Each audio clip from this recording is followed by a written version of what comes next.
Into Salam Media highlights with myself, Salailo Makwidiri, and in a bit, we'll be speaking to Alie Komape from Africa for Palestine. They'll also be giving us their reaction to the assassination of Ismail Haniyeh, and he's joining us telephonically. Ali, welcome to Salam Media. Thank you so much for joining us.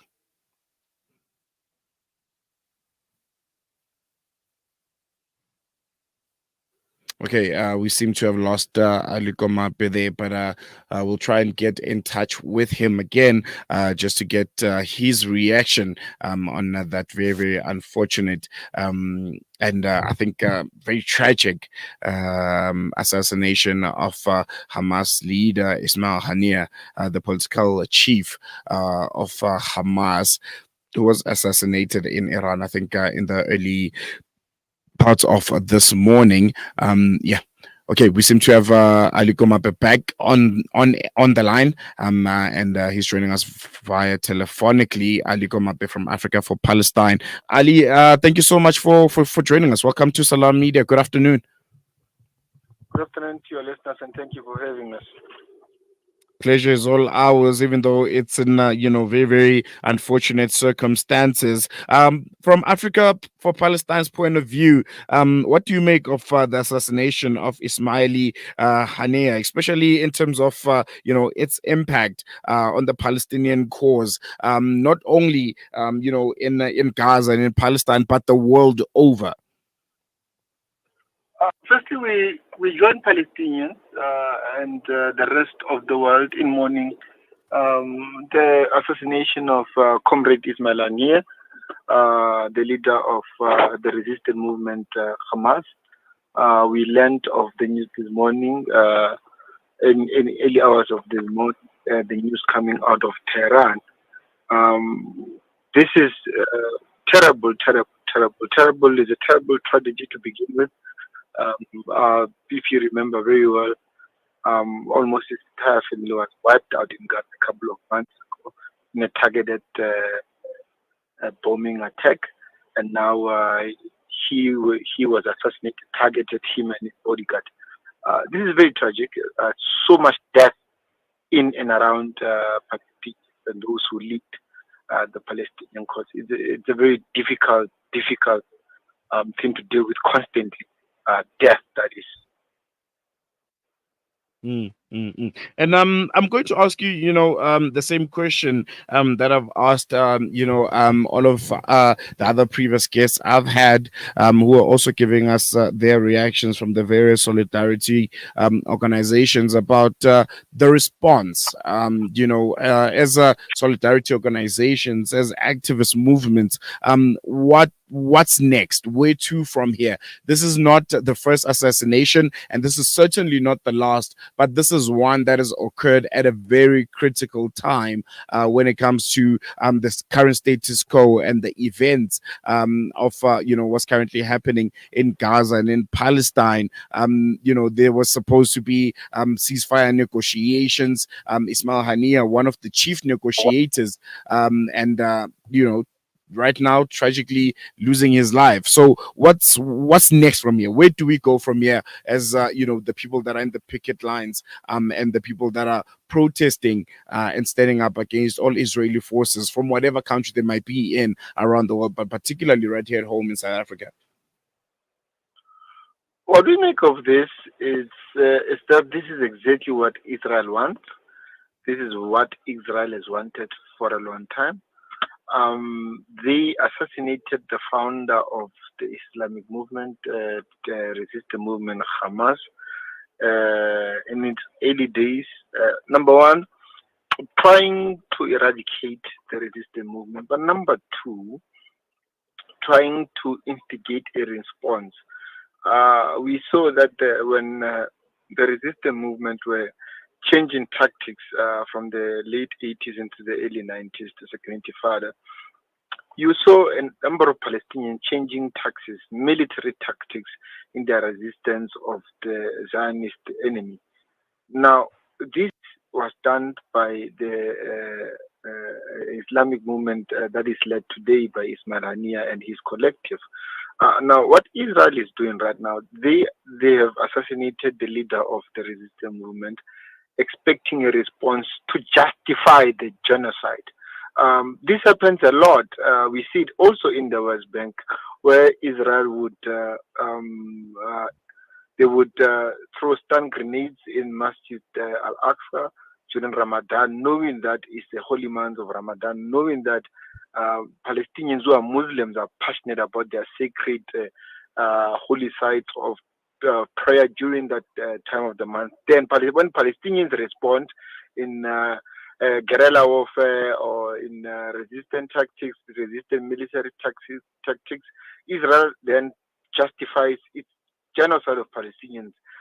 For instance, we can't encourage violence, of course, and we don't know what the future holds. But for an example, if the resistance movement, the Al Qassam in Gaza, were to have a retaliation attack, probably in the forms of sending rockets into Israel, Israel will then say, "Aha, we told you. This is what they do. They want to kill us. This is their anti-Semitic." So they do this. Is a tactic they've been using for ages now, and it's an old trick in the book.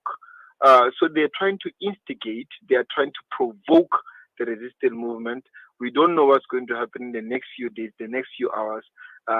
What's going to happen?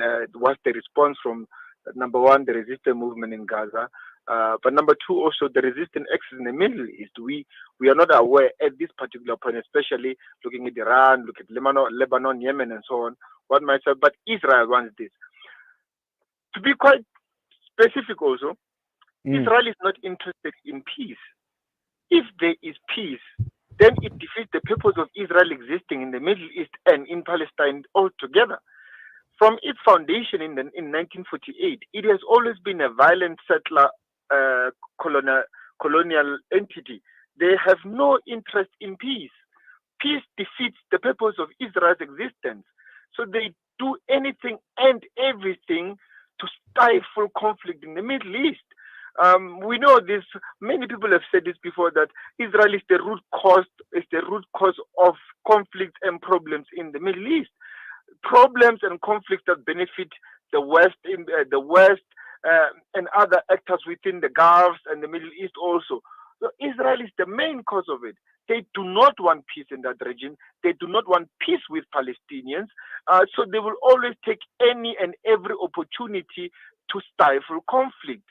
They've, like you said, this is not the first assassination. They've tried to assassinate the former leader of the resistance movement when he was in Jordan as well. So that is what they do.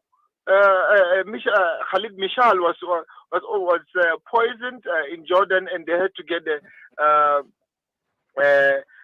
antidote for him from the Israeli intelligence services after they cornered the assailants. So this is what they do. They've created a hit list. Comrade Haniyeh was on top of that hit list. So they've created a hit list of people they're going to kill, and knowing very well Palestinians, especially those who were leading with Comrade Haniyeh, those who were following Comrade Haniyeh in the recent movement, that they are going to retaliate. This is what they are banking on, and this is how they exist. I think this is the clue that holds them together. The constant conflict, the constant offensive on Palestinians. This is what makes Israel what it is. I think from Africa for Palestine's point of view, are there any events planned out? Are there any protests, marches, gatherings to try and commemorate the life of Ismail Haniyeh? So this is a few hours it has happened. We're still collecting our thoughts, and we're still brainstorming with our sister organizations and our partners. And in due course, we're going to give out those details on our social media platforms. All those details will be put there on course of action from this. you could understand it's only a few hours after it has happened. We had to True. verify Yes. the information, of course, and then we had to put our heads together. And I think we never expected this to happen. So we are putting our heads together, and in due course, action will be announced. All right, we're going to leave it there. Alie Komape from Africa for Palestine giving us their reaction to the assassination of Ismail Haniyeh. Thank you so much for giving us the time. Really appreciate it. Thank you for having us. There you have it. And yeah, I think just keep your ears and eyes locked into their social media. If there are any events to, commemorate and further raise awareness on the tragedy that is induced by the Israeli occupying forces in Gaza and in Palestine. Even outside of that, bombing Iran, bombing Beirut, and the aggression that keeps on escalating unabated. We're going to leave it here for now. This has been Salam Media Highlights with myself, Salalo Makwidiri. I think a show to look out for today or later on is Wednesday nights with Inaid Wadi at 7 p.m. They have a really, really jam-packed show for you to try and unpack and further analyze the assassination of Ismail Haniyeh and where to from here when it comes to the resistance for the self-determination of the Palestinian people. But for myself, Salalo Makwidiri, and the rest of the team, it's goodbye for now.